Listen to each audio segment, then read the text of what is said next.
Are you ready? I think so. Yeah. So I have to tell you What? this first going into this is that did I tell you I was stress eating Wetzel's pretzels today? Yeah. So Yeah. Mel You came home sure with pretzel did. bites and I ate a bunch. Like so stressed eating, and I am still so full. That's It's awesome. unreal. I've been pounding Fresca during the games. That's how stressed I am. It's the same thing. Yeah, yeah. Like I don't know if I could make it through one Fresca, but let's go.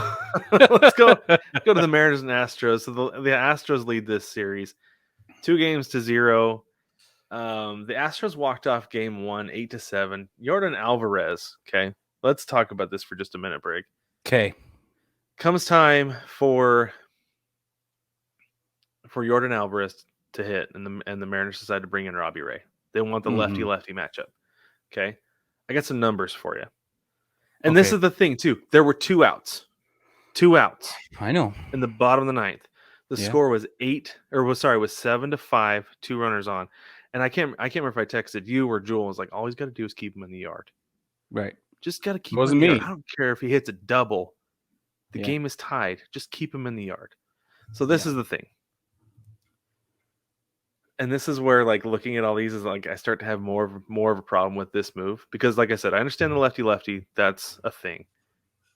The Sure. only guy in the American League to give up more home runs than Robbie Ray was Garrett Cole. Yeah. 33 for Garrett Cole, 32 for Robbie Ray. But Yeah. you look at this. Robbie Ray against left-handed batters has a 212 batting has given up a 212 batting average this year, 236 against righties. Only 4 of his home runs have come against lefties. Whoa. So there's that, Okay. right? Pretty good matchup. However, you look at the other side of this thing, and I think this is the side that you've really got to consider because Yordan Alvarez is an outstanding pitcher or hitter, Yeah. and you throw out the splits for the pitcher and you concentrate on the hitter at this point, right? Yeah. Yeah. So You have to. versus left-handed pitchers, 321 this year. And the Whoa. announcers that like the broadcasters said that when they brought him in, I was like, oh no. Yeah. It's not going to be good because Yordan Alvarez is a completely different guy in October. Despite how good he is during the season, he's a monster of that version come October. So he had Yeah. 37 home runs this year. Only 10 came off left-handed pitchers. So I can see, right? You can keep it in the yard. He's not going to hit a home run against the lefty. Well, he threw that first pitch, throws that fastball, and it was like middle away. And I was like, Mm. got away with one there. You got to get that thing up. And sure enough, exact same spot, and it ends up in the upper deck. Yep. I was I was oh, furious. I was so sad. I wasn't furious. I started confused with Robbie Ray. I was like, "What?" And then I was just like, "Ugh." The end. Yeah, It was awful. it was unreal. And that man and the Mariners, they jumped out on the Astros. Oh, Like they ran Verlander early, got to him oh early, man. ran deep counts. Like I told you, Brig, deep Yes, counts, you you have did. success against Verlander. And they did You did. exactly that. Exactly that. And Yeah, then, of course, the Astros don't get on base. Instead, they hit home runs. I know. Just got to keep them in the yard, but they couldn't keep them in the yard. Then it came down to that. And man, it was like, I was like almost in tears though. I was like furious and sad and mad. It's like, oh my gosh, I couldn't hardly handle myself. And then game 2 comes today, right? And I was like, okay, it's a new day. Oh, Luis Castillo. Sorry, what? I want to talk about Verlander really quick. I just pulled Okay, up go his ahead. line because it Go makes ahead. it's going to punctuate your point really quick. He pitched 4 innings. He Yeah. gave up 10 hits, 6 runs, 1 walk, only 3 strikeouts, and one of those was a home run. That's a 13.50 ERA across 4 innings for your ace, in Yeah. quotes. That's rough. Mm-hmm. He just drummed out of there, man. Brutal, Okay, man. go ahead and talk Postseason about game Verlander. 2. Okay, so Yeah. game 2, I'm coming in. I'm like, okay, you know what? The best you hope for, best case scenario, you're looking for a split on the road. Luis Castillo going game 2. That's just fine. Okay. I don't want to say you pencil it in, but you say you've got a great shot at winning game 2, right? Yeah. Okay.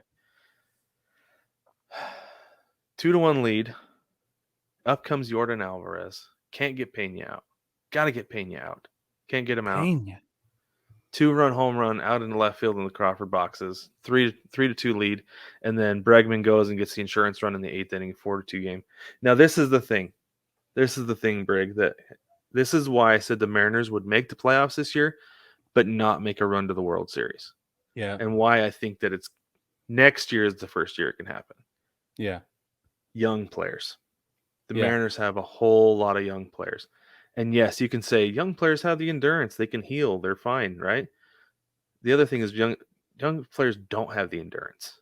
They do not have the endurance for beyond 162 games. Physically, mentally, because to this point, like, yeah, they've been playing a lot of games, but the grueling 162 game schedule of Major League Baseball is unlike anything else.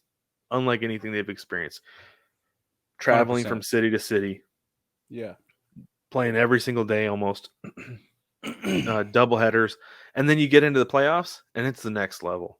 It is the next level. Like, I will give the Mariners credit here. A lot of the players have showed up. They played really, really well. That first game, like, came out and they hit them in the mouth, right? They really did. They came right up swinging. Like the perennial division champions who have treated the Mariners like the little brothers forever. They hit them in the mouth big time. And it was encouraging to see. But then at the same time, the experience, because I think that the Mariners bullpen's gassed. A bunch of young guys, I think they're gassed at this point. And the starting pitchers are going to be fine because those guys are rested and everything. And they're just emptying the tank. But I think this series might go 4. Which I think we predicted 4. I think we did too. Yeah. So this is in line with that. I think they're going to take one at home, probably the first one. Well, it has to be the first one. Well, yeah, you're right. Yeah. Duh. Yeah, it'll have to be Thanks, Saturday. Math. Yeah. They're going to take the first one at home. They're going to come on a high. It's going to be electric. And they're going to have home field advantage, Brad. The electric factory. It's going to happen. It really is. And that's great. It has to happen. Well, the fan base needs it, but so do these players. They need the young guys. They need to see, like, not only can we compete, but we can literally hang in there and win. And I think that the entire franchise needs to know that, and they need only one game to do it. They almost got it in game 1. They narrowly avoided it today in game 2. Like, it was, I wanted Ty France to hit a bomb so bad. I wanted it so bad, and not just because I'd rather face the Mariners than the Astros. Although that is a huge part of why I feel that way. Right. It's not the only reason. Yeah. Anyway, I'm into romantic storylines. That's the reason. But yeah, it would have been awesome. Oh, and the thing too is, like, coming into the top of the 9th inning today, I was texting my friend and I was like, "Okay, there are 2 guys up, and then Julio is up. Adam Frazier goes up there and draws a 4-pitch walk, and then I was like, oh shoot, here we go, it could happen." And then JP Crawford lines out to the first baseman, and Frazier gets doubled up. It's like, gosh dang it. And then of course Julio Rodriguez doubles into the left center gap. If he does that with 2 guys on, you got yourself a tie game. Totally. It's just that kind of bounce. The last the late innings, it's been that kind of bounce, which is frustrating because this is a team that has typically had a lot of success late in games, right? Like, you have like like if they're down, they'll come back late. But yeah, it's been really frustrating to watch that. So I really do hope they can get game 1, give Seattle their first postseason win in Seattle in 20 years. Stop it! Don't bring up stupid game. It's crazy. You found another way to touch my dark spot again. It's just crazy. It's crazy though, Brig. It is crazy. Well, that shouldn't be your dark spot because the Yankees were the team that beat the Mariners that year. Oh, that's true. Yeah, you're right. Yeah, they won that series 4-2. Yeah, I'll never forget. So, I will never forget, Brig. I was super into playing Yahoo games, like the pool game. I was sitting listening to the game on the radio. While I was playing Yahoo Pool, sitting in chats with people who were Yankees fans. Not a good. Shouldn't have been there. Let's just say that. Well, and you smart. were how old? That's a big. Even people 15-year-olds in New York. It's at a different level than 15-year-olds in the Pacific Northwest.